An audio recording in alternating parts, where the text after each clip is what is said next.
Hola con todos, bienvenidos a este segundo episodio de Conversando con un matemático humanista.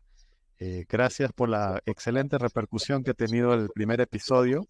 La verdad que en pocos días hemos alcanzado bastantes vistas, entonces es claro el interés que tiene esta serie que estamos inaugurando.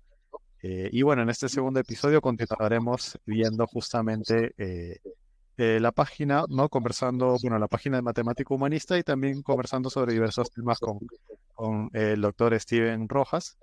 ¿Cómo se encuentra, doctor Steven? Buenas tardes. Bueno, buenas tardes, me encuentro bien, tranquilo, así que con gusto para seguir conversando de la matemática.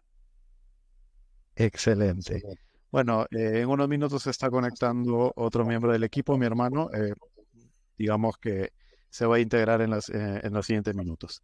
Bueno, vamos a comenzar. Nos habíamos quedado en la sesión anterior hablando sobre qué repercusión o qué influencia tiene la educación matemática para el ciudadano, ¿no? Cómo el ciudadano se va formando capacidades que le van a ayudar a un análisis, digamos, de la realidad, no solamente ligada a la matemática, sino a diversos aspectos de la vida, ¿no? Eh, Ahora, si es que nosotros nos ponemos a pensar, ¿por qué la matemática resulta, creo que no es un misterio para nadie, que la matemática no es precisamente el curso que más alienta o que más atrae a los niños o a los adolescentes? ¿Usted cree que es por la dificultad que pueda representar la matemática para las personas o se debe a una falencia en la educación? A ver, bueno, nosotros habíamos ya comentado la semana pasada de que el tema del aprendizaje y enseñanza de las matemáticas se encuentra en una crisis profunda a nivel mundial. Y los bajos aprendizajes que se dan, eh, a mi juicio, eh, depende de varios factores, ¿ah?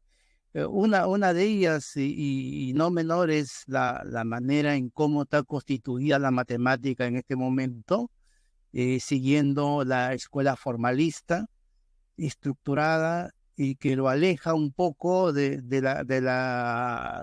de lo que significa la educación matemática.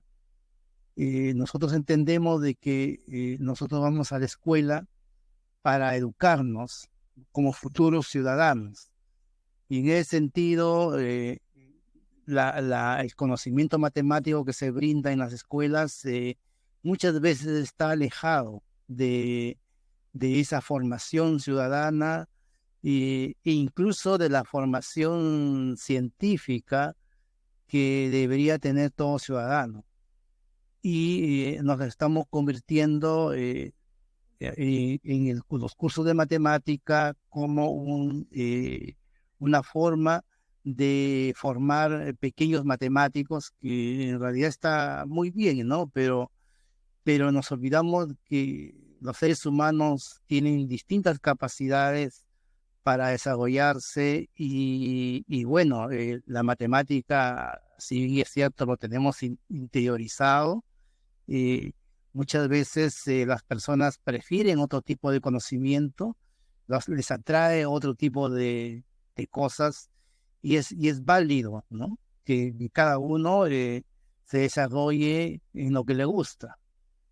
Entonces, si la matemática lo enfocáramos un poco más cercano a lo real de los jóvenes, y lo enfocáramos en un perfil más educativo hacia la formación de un ciudadano, hablando de que en un ciudadano, aparte de necesitar un razonamiento científico, una base científica, también necesita valores, necesita formarse en principios, valores, comportamientos éticos, etcétera, etcétera. O sea, una serie de elementos que la matemática lo da. El trabajo matemático está lleno de esas características, pero sin embargo, eso no es importante en la evaluación de los jóvenes en la escuela, ¿no? A los jóvenes simplemente se les da problemas, ejercicios, y que tienen que resolver. Sin embargo, una persona, un joven que pueda tener buenas capacidades para las matemáticas, no le garantiza a la sociedad que no sea una persona con falta de ética y moral, por ejemplo, ¿cierto? Que es la educación que queremos tener nosotros, no nos garantiza. O sea, entonces, me parece que eso es un elemento que falta en la educación en este momento, ¿no? Entiendo, es como un enfoque más integral de la educación, ¿no? Justamente eso me parece que se conecta con el nombre de la página, que es matemático humanista, ¿no? Justamente sobre eso quería bueno, hacerle la pregunta, ¿no? ¿Por qué matemático humanista? ¿No? ¿Por qué no matemático puro, matemático crítico, matemático ciudadano? ¿Por qué matemático humanista? Sí, lo que pasa, mira, como contaba yo en la primera conversación que tuvimos, he tenido siempre una fuerte inclinación por las humanidades, ¿no? La historia, la filosofía, fundamentalmente la psicología, la sociología, la antropología me encanta mucho y también obviamente me encantan las matemáticas. Entonces, el título de matemática humanista es un poco darle un sentido más humano a la matemática, eh, con un pensamiento un poco más antropológico. O sea, poner al ser humano como centro y creador del conocimiento y en particular las matemáticas, pero desde el humano, desde su historia, desde, digamos, su psicología, incluso del ser humano, y acercarlo un poco más, darle un rostro humano a la matemática. Creo que eso es posible hacerlo y para eso hay que combinar una serie de conocimientos, no solamente el conocimiento matemático, sino también verlo integralmente con el área humana, que yo creo que eso nos hace falta a nosotros los matemáticos, la verdad. Nosotros nos hemos formado dentro del formalismo matemático y solamente sabemos resolver problemas matemáticos, ¿no? Y muchas veces carecemos de una cultura, una lectura de las cosas que hacen más humana la disciplina matemática y en general la ciencia, ¿no? Entonces, por eso que es matemático humanista mi característica y espero contribuir de esa manera a la sociedad, ¿no? Excelente. Sí, qué importante es tomar en cuenta eso, ¿no? A veces, eh, no sé si es consecuencia de alguna especie de filosofía o de tendencia de los últimos años, pero está habiendo como una suerte de em, separación entre las disciplinas, ¿no? O sea, como que la matemática es solamente matemática y nada más, ¿no? Mientras que eh, lengua o historia son aparte, ¿no?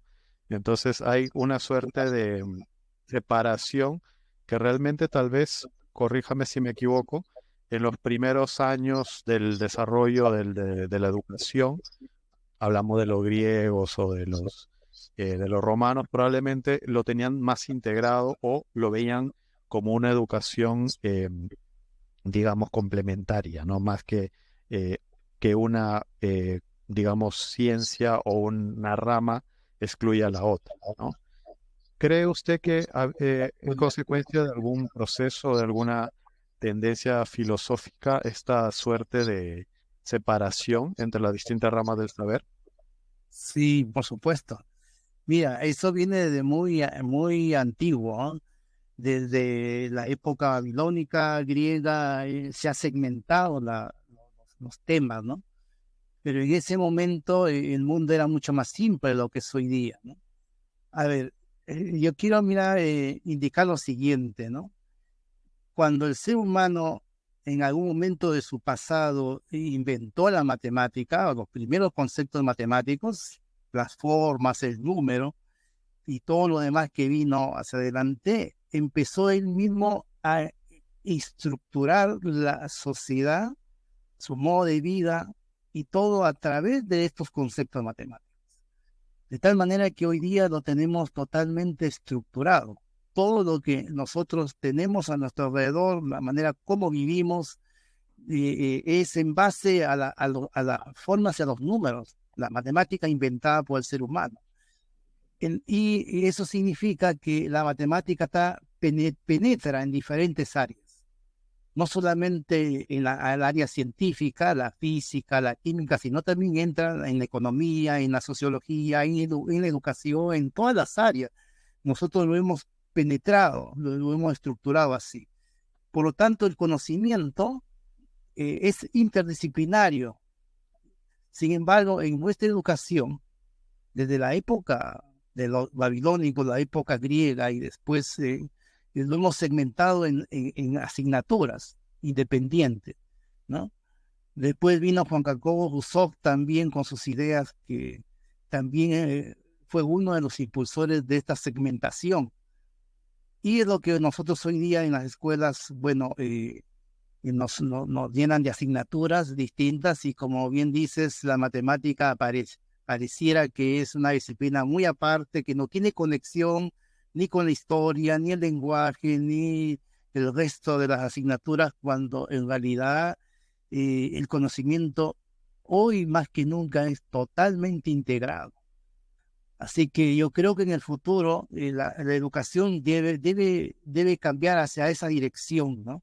Ya no va a haber profesores de matemática que solamente saben ecuaciones y geometría y no sepan nada de historia, no sepan nada de los otros temas, sino va a ser totalmente integrado. De tal manera, porque así es el conocimiento. O sea, de esa manera, con esa visión, yo creo que el joven, el niño, le va a encontrar un sentido al conocimiento matemático que lo va a ayudar a ser un mejor ciudadano, que es lo que uno quiere en la educación, ¿no? Un sentido humano al conocimiento matemático, pero para eso hay que integrarlo. Todavía no hay, digamos, en este momento educación así, pero yo creo que en el futuro debería llegarse a tener una educación así integrada, multidisciplinaria, y que permita mirar en su dimensión la fortaleza que tiene la matemática y el conocimiento científico, ¿no? Así que eso sería lo que te podría responder, Denisa. Excelente. Bueno, acabo de ingresar mi hermano. Reyles, ¿cómo estás? Muy buenas tardes, aquí muy atento escuchando la intervención del doctor Steve. Muy agradecido, doctor, nuevamente por acompañarnos. Gracias. Y bueno, muy interesante esa observación que hace acerca de este enfoque segmentado de la educación, ¿no? Que quizá ahí también tiene el cerebro de los muchachos un poco así, ¿no? Incluso tienen 2 horas de matemática, 2 horas de religión, 2 horas de historia. Quizás sería bueno también tratar un poco eso de los horarios, digamos, por decir, puede ser un día de matemática, un día de religión, un día de filosofía, quizá también se obtendrían mejores resultados al respecto. Yo he leído que anteriormente se hacía así la educación. No sé qué información tendrá el doctor Steven.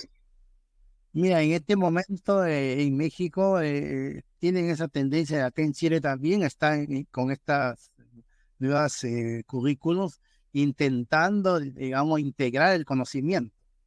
Por ejemplo, en México he visto algunos talleres que hacen los profesores de enseñanza media, en donde, por ejemplo, a través del cine, a través de una película, ¿no es cierto?, convocan a diferentes grados de educación, no solamente, digamos, cuarto medio, tercero medio, sino así, incluso hasta primaria básica, ¿no? De tal manera que, digamos, a través de una película que tenga que ver, digamos, un poco con la ciencia, se les desarrolla y se les hace preguntas sobre la película dependiendo del grado que tenga el niño, el joven, ¿no? Para que pueda él integrar el conocimiento matemático y lo pueda visualizar cómo está conectado con otros temas de la película, ¿no? Entonces, yo encontré un proyecto bastante interesante cuando supe, y acá en Chile están tratando también de hacer lo mismo, tratando de de buscar una integración en el conocimiento, pero se topa, digamos a mi juicio, se topa todavía en el hecho de que el mismo profesor de matemática, al haber sido formado, ¿no?, con una característica muy estructurada de su disciplina, poco interés tiene en integrar ese conocimiento a otras disciplinas, porque le va, para poder hacer ese tipo de proyectos educativos, necesita que el profesor de matemática lea, estudie otras cosas, otros temas, otros conocimientos. Entonces, es complejo, porque mira, yo te diré desde el punto de vista ya de la psicología, de la neurociencia, cuando una persona también se dedica gran parte de su vida a un pensamiento tan estructurado y formal como es la matemática, tiene ciertas dificultades después para leer y estudiar temas humanísticos. No les gusta, le da sueño, no quieren, digamos, quieren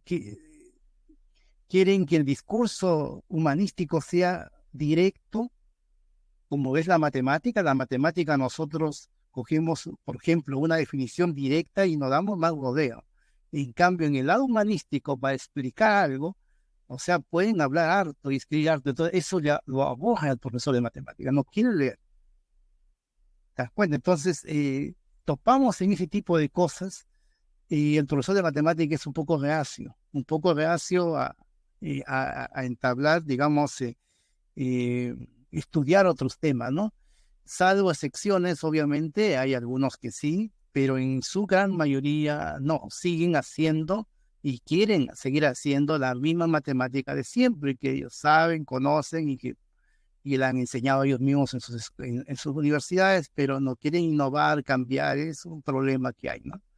Así que esperamos que dentro de la formación de los nuevos profesores de matemática ya se acerque un poco más a una carrera humanística con una componente científica para lograr un profesor distinto al que estamos hoy día teniendo, que un profesor, entre comillas, más matemático que humanístico o educador, ¿no?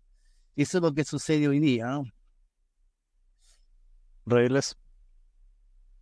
Muy interesante lo que dice el doctor Steven. Yo creo que para comenzar, la conexión más directa podría ser entre la matemática y la física. Tenemos que en la física es como opciones matemáticas aplicadas a los fenómenos físicos. Entonces, creo que esa sería la conexión más directa. Y luego, por supuesto, que la matemática tiene que ver con la historia. Si estamos hablando, por ejemplo, de termodinámica, todo eso tiene un contexto histórico en lo cual se desarrolló, y entonces sería bueno conocerlo, en qué etapa de la historia nos encontramos. Si estamos hablando de matemática financiera, también tiene un contexto histórico, incluso un contexto filosófico también. Por lo cual sería muy interesante que haya una nueva generación de matemáticos humanistas, esta formación integral a la zona. Fíjate que René, la física ha sido una potenciadora de la matemática en muchas épocas de su historia, hasta el día de hoy incluso. La física tiene una componente que no tiene la matemática, que es el estudiar objetos y cosas reales y tangibles, ¿no? Velocidad, aceleración, la observación de cuerpos que son reales y tangibles. Entonces, eso es una cosa que no tiene la matemática, es una ciencia mucho más abstracta, y eso hace de que en la matemática la enseñanza sea un poco más compleja, mucho más compleja. Y si bien es cierto, se puede conectar. Y mira, otra cosa interesante, la física puede incluso hablar de temas más, digamos, modernos de la física. E incluso en enseñanza media, muchas veces se le introduce al alumno elementos como átomos, elementos que son modernos de la física, Se le puede hablar incluso de teoría de relatividad de manera bastante general para que el alumno tenga una idea del significado de esas teorías. O sea, física del siglo XX, ¿no? En química se puede hacer lo mismo, pero en matemática todavía estamos enseñando la matemática de Euclides. No podemos enseñar la matemática del siglo XX en el siglo XIX. O sea, todavía estamos hablando de la geometría de Baldor, de Euclides, estamos hablando del álgebra digamos, a lo más de los musulmanes, de la media. Entonces, introducirle a tema, yo creo que eso es una buena estrategia que ojalá algún profesor pueda desarrollar, ¿no? ¿Cómo introducir temas más avanzados, más modernos de la matemática? Así como se puede hacer en física, en matemática, ojalá algún día se pueda hacer, y que sea un poco más entretenido, ¿no? No es necesario, conocer matemática de alto nivel para poder tener una idea de cómo se ha ido desarrollando, cómo está desarrollándose la matemática hoy día, y así como lo hace la física, la química, la biología, se puede hacer, ¿no? Pero bueno, ojalá algún día se cambie esto, ¿no? Yo espero que sí, ¿no? Excelente, doctor, muy interesante. Realmente, cuando nos ponemos a pensar en cómo integrar, digamos, esta educación holística con una serie de, digamos, componentes humanistas, se me viene a la mente algunos desarrollos o propuestas que se han hecho en otros países, ¿no? Yo recuerdo que hace algunos años leí una noticia que en Finlandia, por ejemplo, se estaba proponiendo que se aborde la educación como una suerte de resolución de problemas de la realidad, digamos, actual, por ejemplo, ¿no? En ese momento estaba el tema de la crisis financiera europea, que, bueno, partió de la crisis financiera de Estados Unidos y se decía, en lugar de tal vez separar matemáticas, historia, economía, ¿por qué no abordar ese problema que tiene múltiples dimensiones, abordarlo con todas las herramientas que están a la mano, ¿no? Por ejemplo, decirle obviamente, como usted dice, de una manera, eh, digamos, tal vez simplificada, pero que sirva como para un primer acercamiento de un problema macro que pueda haber en la realidad, ¿no? Entonces, hablar, por ejemplo, de la crisis financiera y tratar de abordarlo de distintas perspectivas o el uso de distintas herramientas, ¿no? Por ejemplo, la historia de las crisis financieras, por ejemplo, un poco de matemática financiera para entender por qué surgen estas burbujas de estas especulaciones y todo, ¿no? Entonces, digamos, valerse de distintas herramientas educativas que complementadas nos ayuden a entender mejor un problema, ¿no? Entonces, ¿cómo lo ve esa propuesta? ¿Cree usted que esta suerte obviamente decirlo es más sencillo que hacerlo, ¿no? Porque en la práctica supongo que van a surgir una serie de desafíos, pero quisiera saber si usted conoce algo de estos desarrollos que se han estado dando en algunos lugares del mundo. Sí, sí, mira, hablando de Finlandia, yo tuve ocasión de ver una experiencia interesante en donde un grupo de profesores y profesoras de primaria, básica se dice acá en Chile, los convocaron para una capacitación pedagógica y los llevaron a ese grupo de profesores a un campo verde, así, había montañas, un río, todo. Y el monitor lo que les dijo a los profesores, a ver, aquí les voy a dar un tiempo para que ustedes me establezcan algún proyecto, alguna idea en donde se vea reflejado el conocimiento matemático de manera integral. Entonces, miren la tarea, entonces el que tiene capacidad pedagógica, no sé, empezó y he visto ahí, vi algunos profesores, una profesora, me acuerdo que empezó a construir las ramas de los árboles y todo, una especie de un pequeño botecito, ¿no? Con una persona ahí.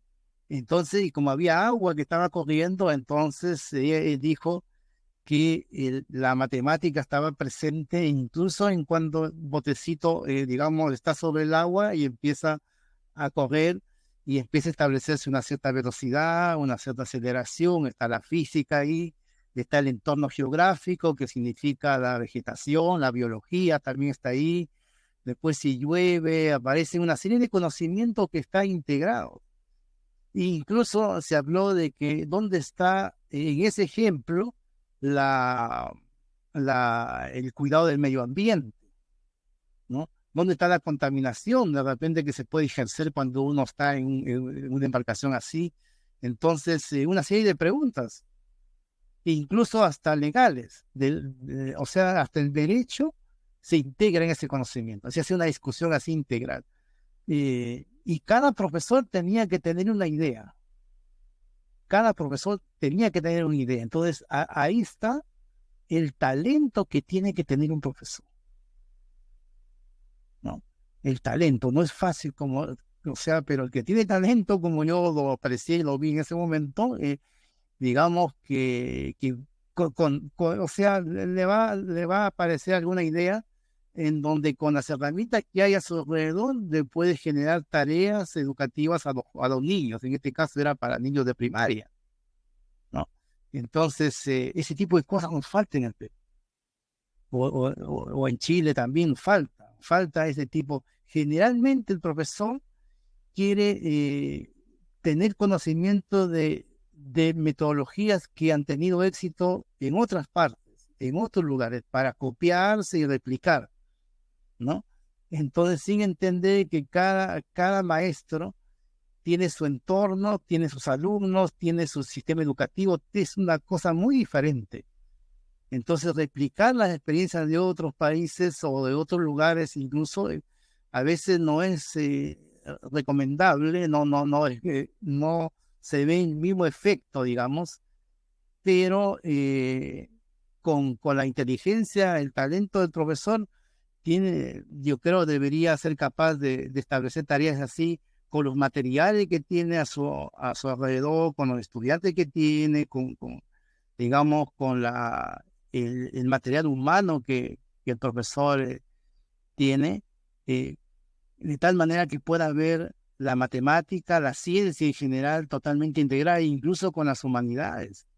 Porque ahí, en esa experiencia que les muestro, se preguntaban, ¿y qué pasa si este río era un lugar donde está cercado, digamos, un hecho histórico que hubo en la época finlandesa, en la época de los vikingos, por ejemplo, ¿no?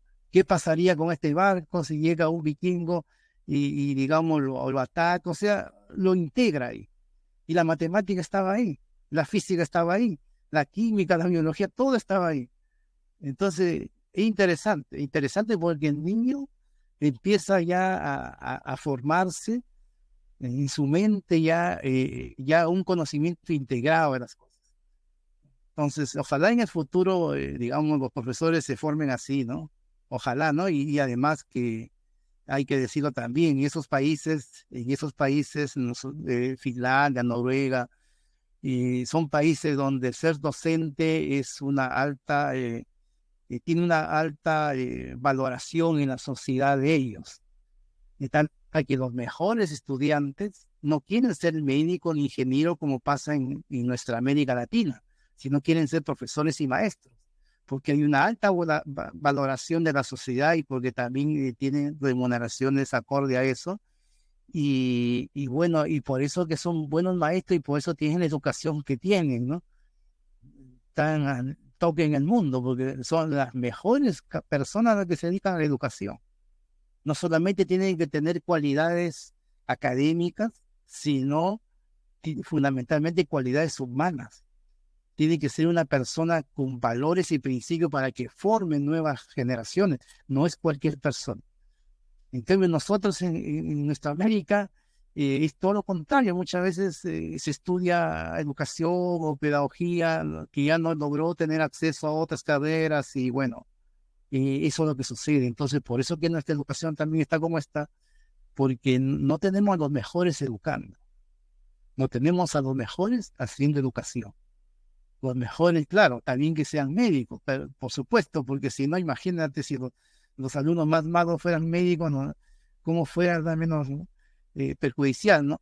Pero yo creo que si hay un buen joven, un buen elemento, digamos, con buena capacidad y quiera ser profesor, hay que estimularlo y ojalá hayan muchos para mejorar la educación, ¿no? Excelente. Vemos ahí un ejemplo a seguir interesante, ¿no? Sí. Básicamente, lo que estamos hablando es como que ya ellos llevan muchos años implementándolo. ¿Por qué no decir décadas, siglos tal vez, ¿no? Probablemente tengan una rica tradición histórica, ¿no? De ese tipo primero de todo, de la cultura, ¿no? Porque creo yo que la valoración de los educadores es parte de la cultura de un lugar, ¿no? Así como en otras culturas probablemente se valore más a, no sé, la experiencia, por ejemplo, de los ancianos, o en otra cultura se valore más a, no sé, al que tiene más dinero, etcétera. Es como que en esta cultura en particular hay una suerte de valoración y su consecuente gratificación hacia estos educadores y mentores, ¿no? Y vemos que realmente da resultados esa perspectiva, ¿no? Hay un punto que usted comentó relacionado a que si a un matemático probablemente le das un concepto un poco ambiguo o difuso, se pueda exasperar y pueda decir, dime algo concreto, ¿no? Algo exacto, ¿no? Se me viene a la mente el rol del lenguaje, ¿no? Como una introducción ante una idea que pueda ser muy compleja, ¿no? Por ejemplo, ¿no? Mm, He visto en algunos documentales que entrevistan a físicos y algunos de ellos expresan su fascinación por la ciencia ficción, ¿no? Incluso algunos dicen que muchos de los desarrollos que ellos vienen haciendo es porque leyeron, por ejemplo, a Julio Verne, ¿no? Entonces se inspiraron, entonces ya ellos trasladaron un poco allá a las ciencias puras y duras, algo, digamos, alguna influencia, alguna inspiración que le pudo haber dado las novelas de ciencia ficción y demás, ¿no? Entonces, ¿qué rol juega eso? Un poco la creatividad, la imaginación, la literatura en el desarrollo de las ciencias, o sea, en la inspiración, y no solamente en eso, sino también en la explicación de ciertos conceptos que posteriormente serán aplicados a matemática o a la física. ¿Qué rol juega esto, ¿no? La creatividad, la imaginación, la literatura, el lenguaje. A ver, la creatividad es fundamental en todo científico, en particular en matemático, totalmente creativo desde que se inició la matemática, no es de ahora mismo, es toda su vida, ¿no? En cuanto a los temas de, digamos, de la ciencia ficción, está más ligado digamos, a la ciencia física, la astronomía, la astrofísica, ¿no? En la matemática hay pocas series de ciencia ficción, pocas. Hay algunas sí, hay unas que narran, por ejemplo, la vida de John Nash, por ejemplo, La mente brillante, ¿no? El hombre que conocí el infinito, en una Han, ¿no? Hay algunas películas que son inspiradoras, por supuesto, ¿no? Pero yo no sé si es tan influyente como para que en su propia investigación puedan ellos desarrollar alguna idea, alguna cosa, porque son películas de ficción en realidad, ¿no? En el caso de las matemáticas, ¿no? Porque en el caso de la física, sí, pues hay hasta, digamos, conexión con teoría de la relatividad y se puede fantasear mucho y bueno, es interesante igual, pero como fantasía, ¿no? No como una cosa real, ¿no? Y en cambio en las matemáticas, hacer una ciencia abstracta, una ciencia que se sale de este mundo, entonces es muy complejo plasmarlo en una película para que la gente pueda tener una idea, por lo menos una idea, ¿no? Es muy, muy complejo, ¿no? Y en cuanto al lenguaje, eso sí es importante, ¿no?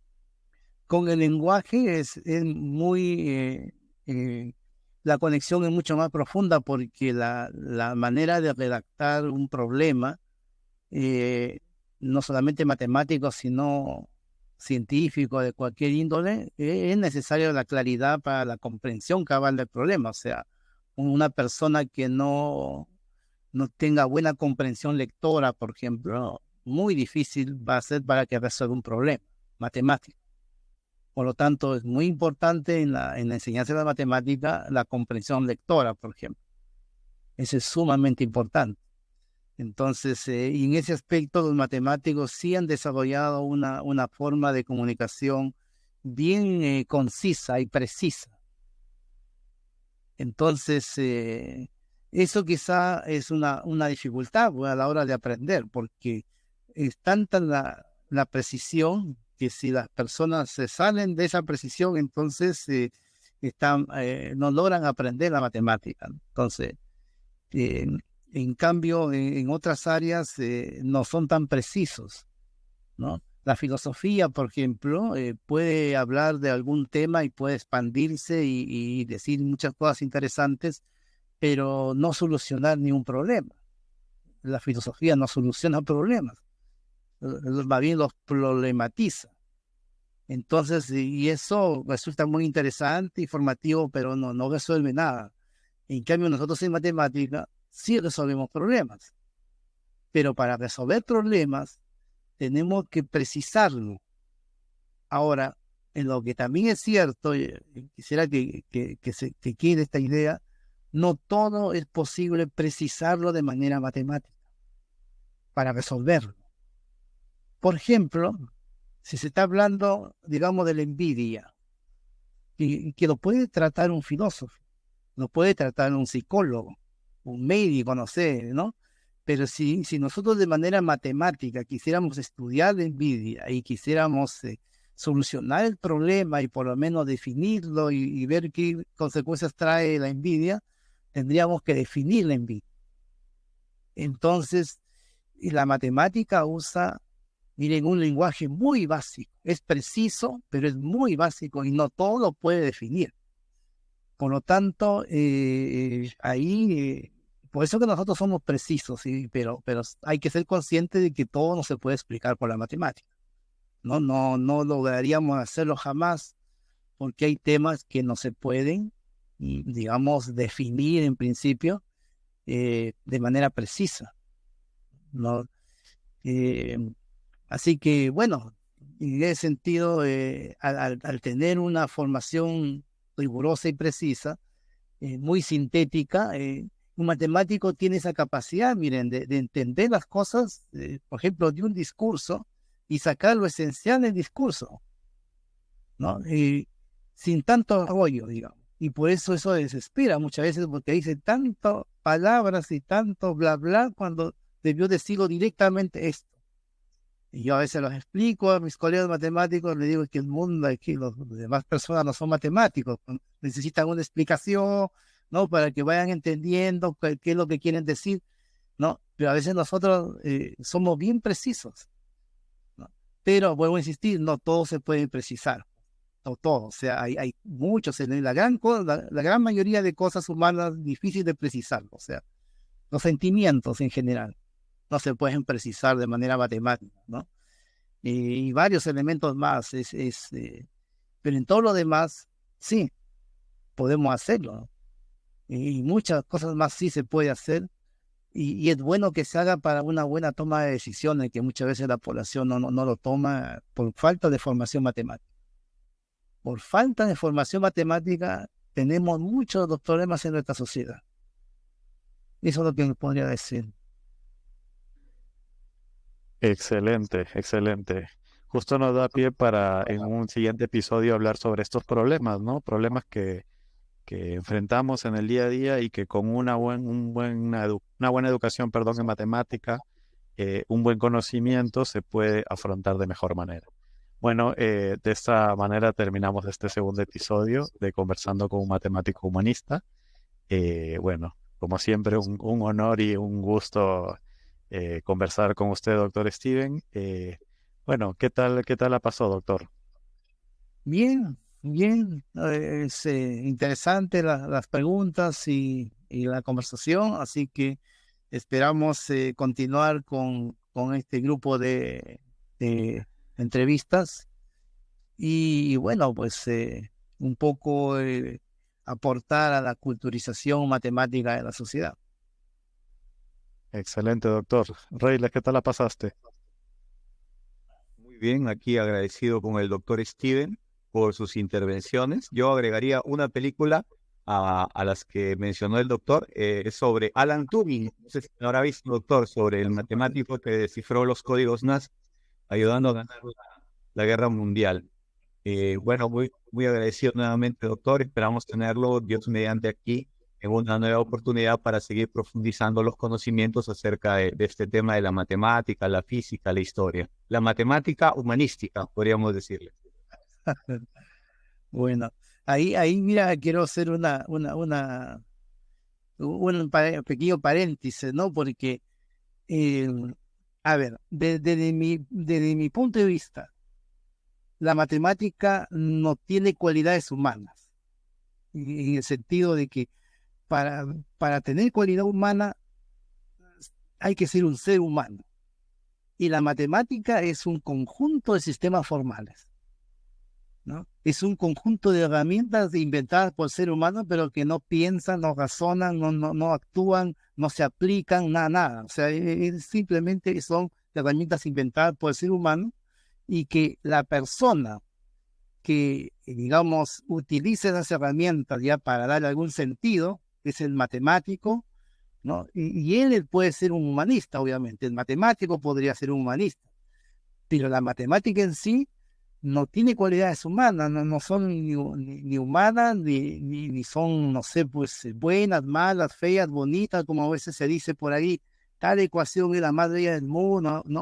Eso no es cierto, no le podemos dar un calificativo a un conjunto de sistemas formales que es la matemática. Esa apreciación, esa valoración lo da el ser humano. Si le gusta la matemática, dirá esa fórmula es bonita. Si no le gusta la matemática, va a decir eso es horrible, feo, ¿no? O sea, las valoraciones lo damos nosotros.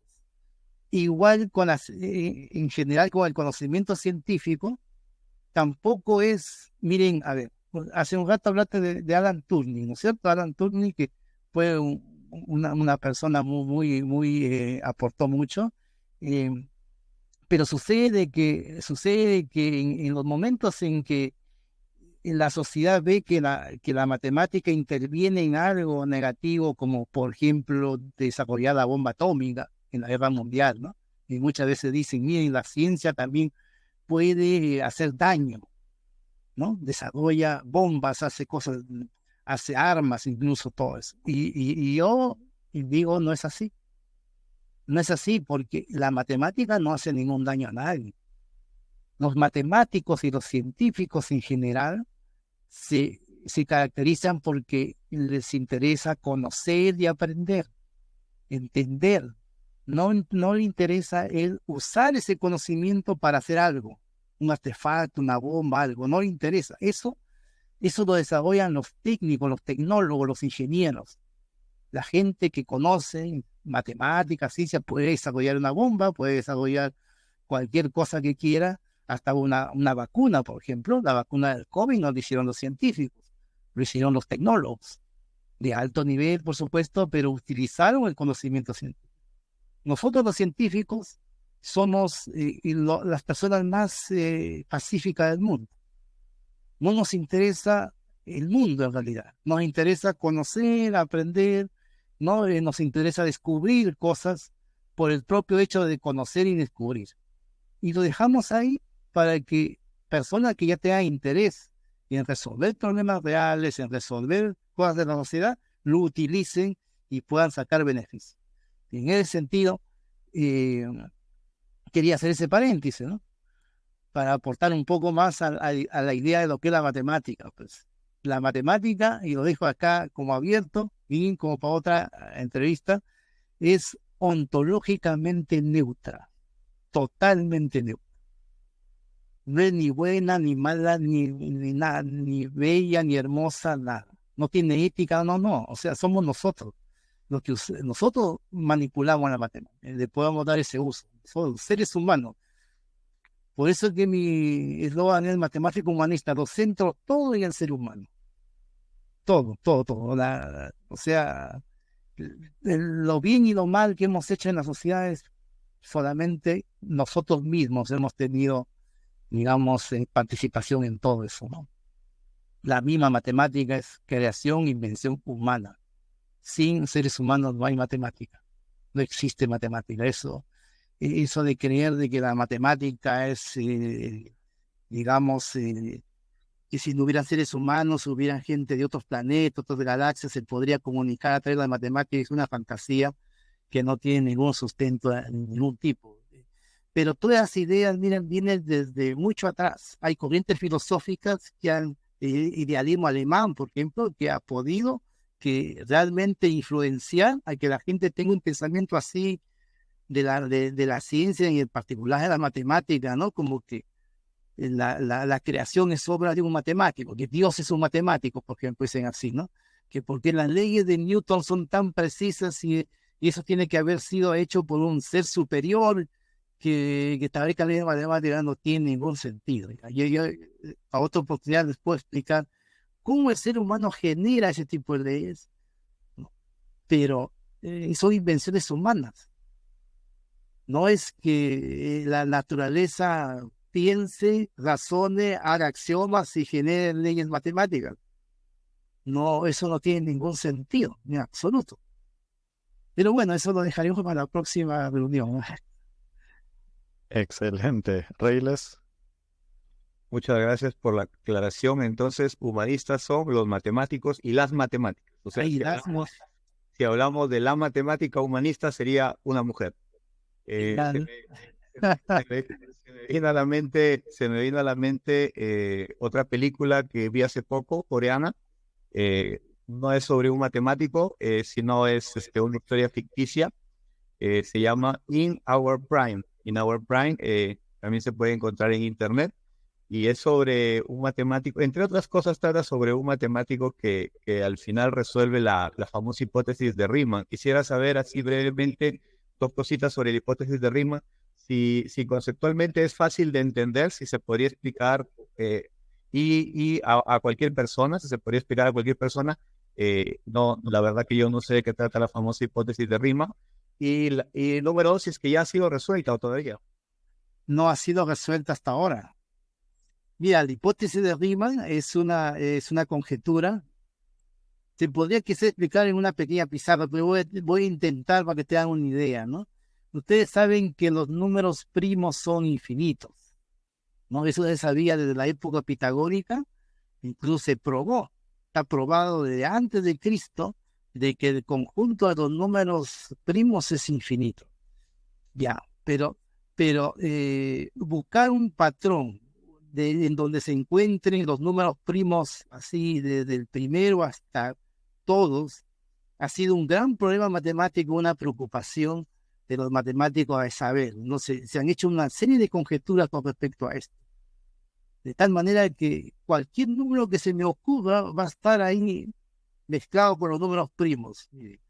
Entonces, la conjetura digamos, que se le ocurrió a Riemann a mediados del siglo XIX, es de que estableció una ecuación invariable compleja, que es una ecuación que las variables no son reales, sino de números complejos, una ecuación z digamos, de c igual a 0, y que las soluciones de esa determinada ecuación se encuentren en una línea del plano complejo z igual a pi medio, ¿no? Esa es la conjetura, que se encuentren ahí distribuidos en esas rectas del plano complejo. Y se ha llegado a determinar miles de números complejos que están ahí, en esa secuencia. Pero eso no es una demostración matemática, porque uno puede tener miles de coincidencias, pero eso no significa que sirva para todas, que son infinitos. Entonces, la gran conjetura es que la distribución de los números primos estén en esa recta, y que hasta ahora no ha sido resuelta por ningún matemático, y el matemático que lo resuelva se hace acreedor a $1 millón. Es un premio que lo establece el Instituto Gay de Inglaterra, para alguien que pueda resolver uno de los 7 problemas del milenio, y uno de ellos es la hipótesis de Riemann, ¿no? Es una conjetura muy, muy interesante que yo creo que se puede explicar a los chicos, a los jóvenes, para introducirnos a más o menos ideas, sin entrar a tecnicismo, sin entrar a la matemática que se necesita para realmente, digamos,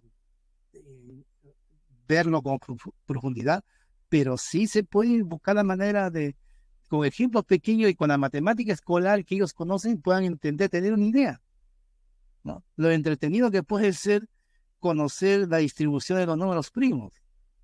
¿Cómo puedo yo tener un número primo y el siguiente, el siguiente y el siguiente, y tener como una fórmula que me permita determinar todos los números primos así? No se ha podido hacer hasta ahora, y no sé, pues ojalá algún día lo pueda hacer algún matemático, ¿no? Y ya sean, así como ese problema, han habido ya 2 que se han resuelto. Una es el teorema de Fermat, que también tuvo mucho tiempo, y el otro es la conjetura de Poincaré, que también se resolvió, que también lo podía explicar en otra oportunidad, pero y la hipótesis de Riemann todavía está, todavía no se resuelve. Hay otra que no está resuelta, que es la hipótesis del continuo, que es otro elemento súper interesante, se puede explicar, mira, sencillamente, y tiene que ver con los conjuntos que son infinitos, que tienen infinitos elementos. Imagínate que tuvieras acá los naturales. Los números naturales son infinitos, todo el mundo sabe, y los números reales, por otro lado, que son también infinitos, ¿ya? Y a principios del siglo XX, un señor llamado George Cantor demostró que el conjunto de los naturales es más pequeño que el conjunto de los números reales. Siendo infinitos ambos, uno es más grande que el otro, ¿ya? Entonces, ¿en qué consiste la misma conjetura de Poincaré, de Cantor? Es indicar si hay algún conjunto que esté entre medio, que sea más grande que los naturales, pero más pequeño que los reales. Eso se llama la hipótesis del continuo. No está resuelta, y se podría explicar a los chicos, se podría explicar así de manera sencilla, mostrarle, ¿no? Esas cosas interesantes que tiene la matemática, y que le despierten la curiosidad por conocer, aprender las matemáticas, ¿no? Así que eso podría decir la idea. Reyles, Qué difíciles son las despedidas con usted, doctor Steven. El teorema de Fermat, vimos un documental con mi hermano, no sé si lo recuerdas, Denis. El teorema de claro, Fermat. que cuando mostraban a quien lo resolvió justamente. Sí, creo que era un documental de la BBC, porque creo que fue un británico el que lo resolvió. Claro. Y lo vimos por internet. Antes estaba en YouTube, ahora ya no está, pero se puede encontrar. Creo que es cuando x al cuadrado más y al cuadrado es igual a z al cuadrado, digamos, solamente funciona como exponente 2, pero no puedes hallar números enteros que digamos, que cumplan x al cubo más y al cubo es igual a z al cubo, o x a la cuarta más y a la cuarta es igual a z a la cuarta. No se puede encontrar, solamente funciona con las potencias al cuadrado. Eso es Fermat. Poincaré sí lo desconocemos, doctor. No sé si por ahí los planos.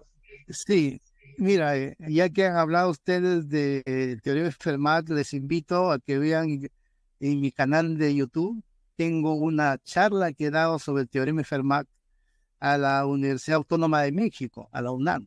En una oportunidad está grabado esa charla ahí, en donde trato de, digamos, no solamente de que se entienda, porque tú muy bien la explicaste, digamos, qué es el teorema de Fermat, sino ir entendiendo cómo se probó.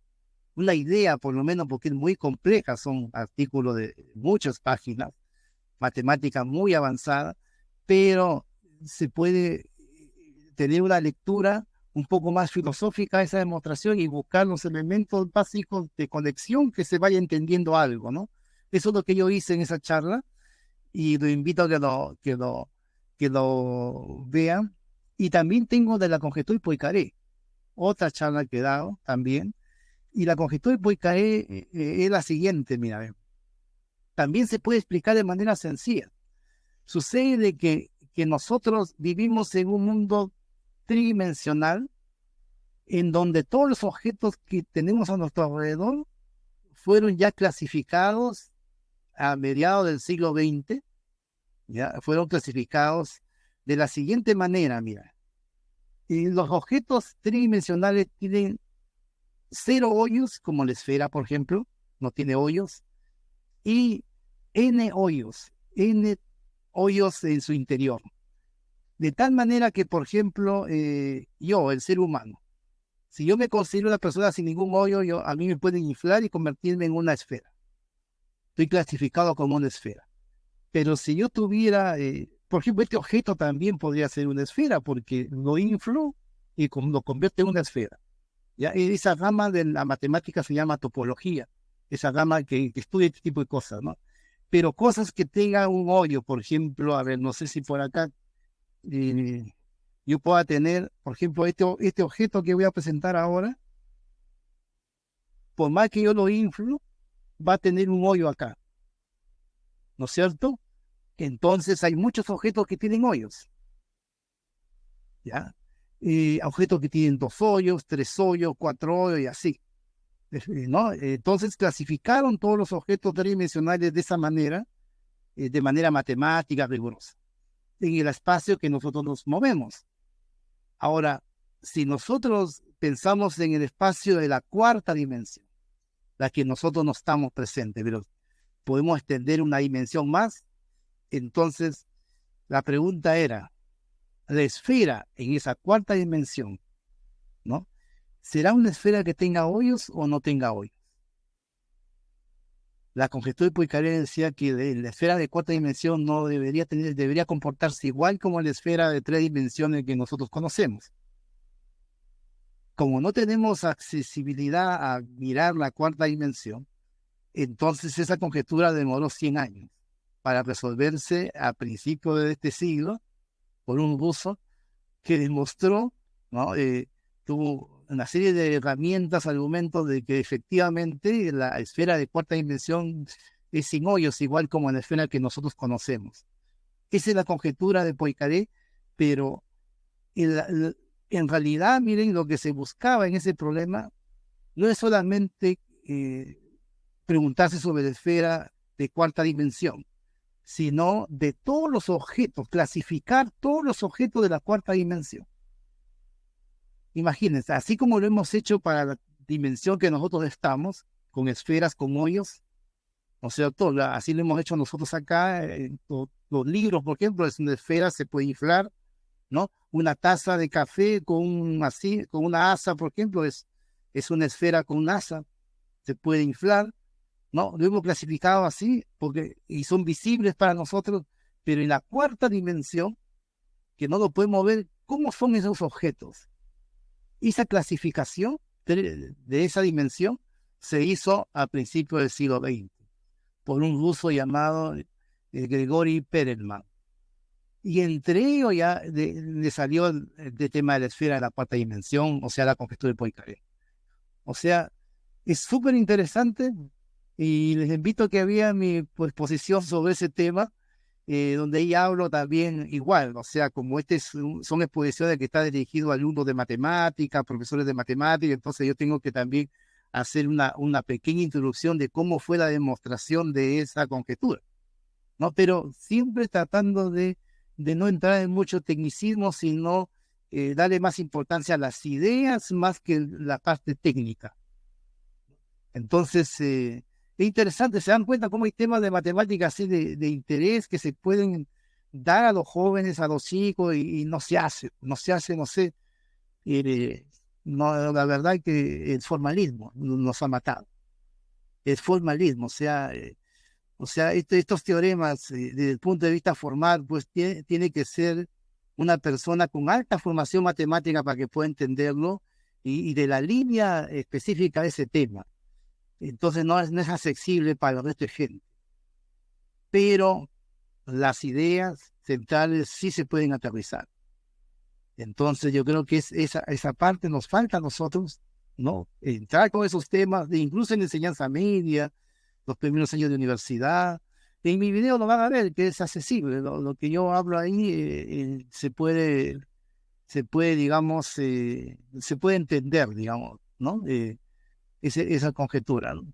Así que ya están resueltas, pero después de 100 años, Poincaré fue el que lo planteó en 1905, imagínense, después de 100 años se pudo resolver, ya usando la matemática ya del siglo XXI, usando física, ecuaciones de la física matemática, una serie de herramientas, estos problemas para ser resueltos, ya no es suficiente atacarlo como una parte de la matemática así puntual, sino necesita distintas herramientas, de distintas áreas.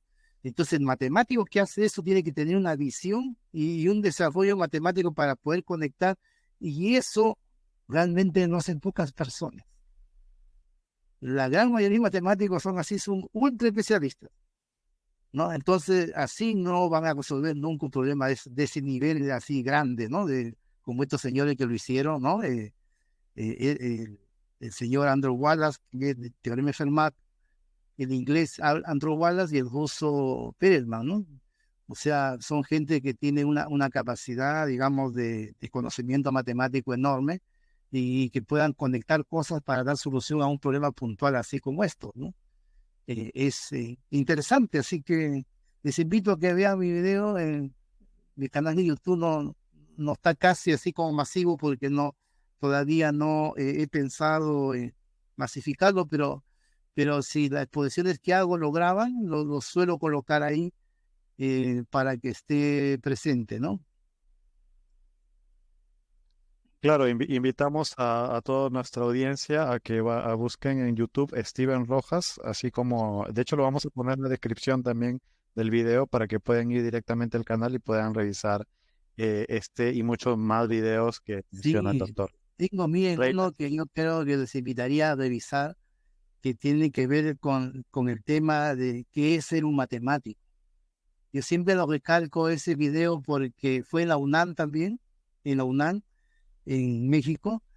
Duró 4 horas la charla. Yo siempre lo recalco porque la charla no fue de 4, o sea, fue de 90 minutos menos, pero el resto fueron de preguntas de la audiencia.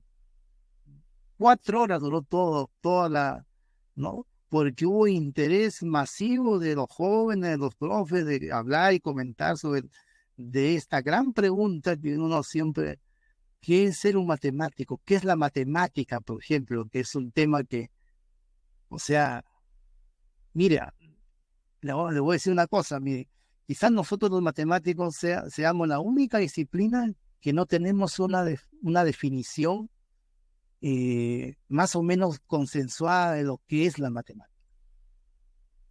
Esa gran pregunta, ¿qué es la matemática? Ustedes le pueden preguntar, se vayan a la facultad de matemática que sea, y le preguntan a los profesores, y cada uno le va a dar una visión y una forma de que ellos piensan que es la matemática, ¿no? Pero no hay algo así como digamos, uniforme, como sí lo hay en la física, en la biología, en la química, en todas las demás hay.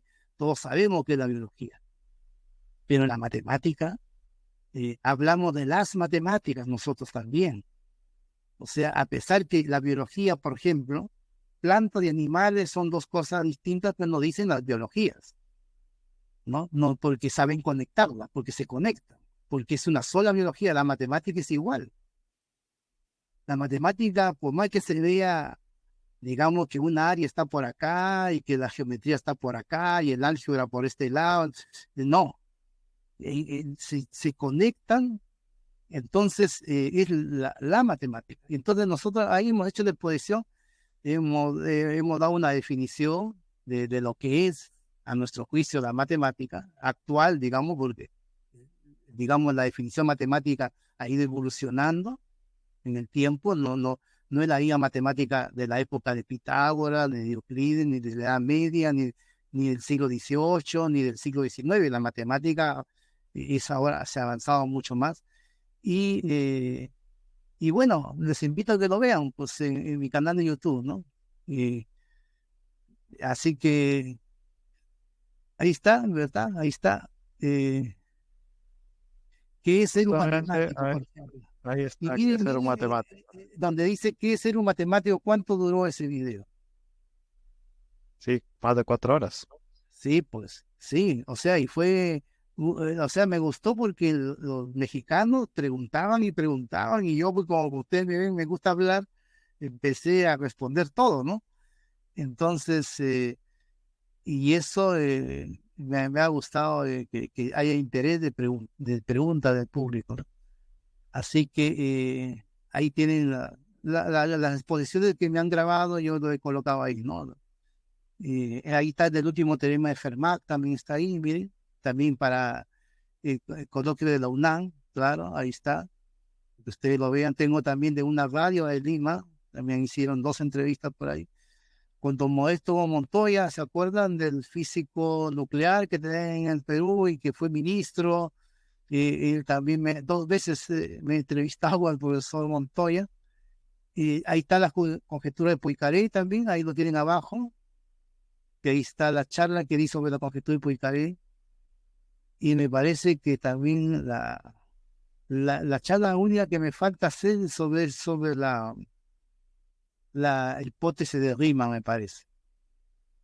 Pero la otra, la del continuo está ahí, debe estar ahí. Así que eso, pues, todas las charlas están ahí, las que se han sido grabadas, ¿no? Las que no se ha podido tener evidencia, pero bueno. Eh, Excelente. Reyles, Sí, muy interesante todo lo que dice el doctor Steven. La verdad que cuando pasaban ahí sus publicaciones, ahí decía investigación científica e investigación tecnológica, y ahí me pareció leer que no eran lo mismo y que cabía hacer aclaraciones. También un tema muy interesante. sí, mira, sí, sí, Sí, sí, y una segunda, siempre a mí me gusta ver el tema de las Olimpiadas Matemáticas, cómo va nuestro país a ese nivel de Olimpiadas Matemáticas. Veo que hemos tenido dignos representantes y siempre en los temarios de los concursos de matemática yo veo un temita que se llama teoría de los números. ¿Qué es específicamente la teoría de los números y si está relacionado con lo que mencionó antes de los números primos, todas estas sí, hipótesis? así es, así es. Los números primos es un área de la matemática muy fundamental. Muchos matemáticos se dedican a eso, que tiene que ver con la aritmética teórica, los números primos, la aritmética de las congruencias, o sea, es una área de investigación bastante importante que ahora en este momento se conecta con conocimiento del análisis matemático. Muchos problemas que son, digamos, netamente aritméticos, como la conjetura de teorema de Fermat, por ejemplo, esa es digamos, una fórmula aritmética resuelta con técnica del análisis matemático. Y ahora esa área también se le llama teoría analítica de números. Es un área de investigación potente. Los países desarrollados lo desarrollan con alta profundidad. Acá en Chile también tenemos líneas de investigación dirigidas a teoría de números, teoría analítica de números. El mismo Harald Helford, no sé si ustedes ubican al matemático peruano. Harald Helford él es especialista en teoría analítica de números. Él se hizo famoso porque demostró una conjetura ya de tantos años, la conjetura débil de Goldfall, que también nos podríamos comentar en otra oportunidad, que es sencillo también, denunciado sencillo. Estos problemas son denunciados sencillos, pero la complejidad está en su demostración, ¿no? Así que teoría analítica de números, claro, imagínate que estos problemas de números, ¿no? Que tiene que ver con números primos, números perfectos, números gemelos, qué sé yo, conjeturas, se conecten con series de Fourier, por ejemplo, con ecuaciones, con diferenciales, con cosas que parecieran de otro mundo, ¿no? Entonces, a través de esta teoría analítica de números, entrelazo, imagínate. O sea, y lo hacen participar para que resuelva los problemas de la teoría de números. es una cosa muy interesante y que poco se difunde lamentablemente en la sociedad, ¿no? Así que acá estamos para difundir ese conocimiento que a mí me fascina, ese tipo de ideas, ese tipo de matemático para mí es lo máximo para mí, ¿no? Porque yo sé, o sea, el nivel de conocimiento que hay que tener, e incluso el nivel filosófico que hay que tener también para poder visualizar, digamos, este tipo de soluciones, ¿no? Hay mucha gente que, digamos, no le dan importancia a la filosofía y por eso que no puede detectar, digamos, los problemas realmente importantes en su área. Y se van así por un camino, digamos, de hacer teoremas por hacer teoremas simplemente, pero no por resolver un problema realmente importante, ¿no? Entonces, eso lo hace el conocimiento filosófico, el conocimiento histórico también ayuda mucho.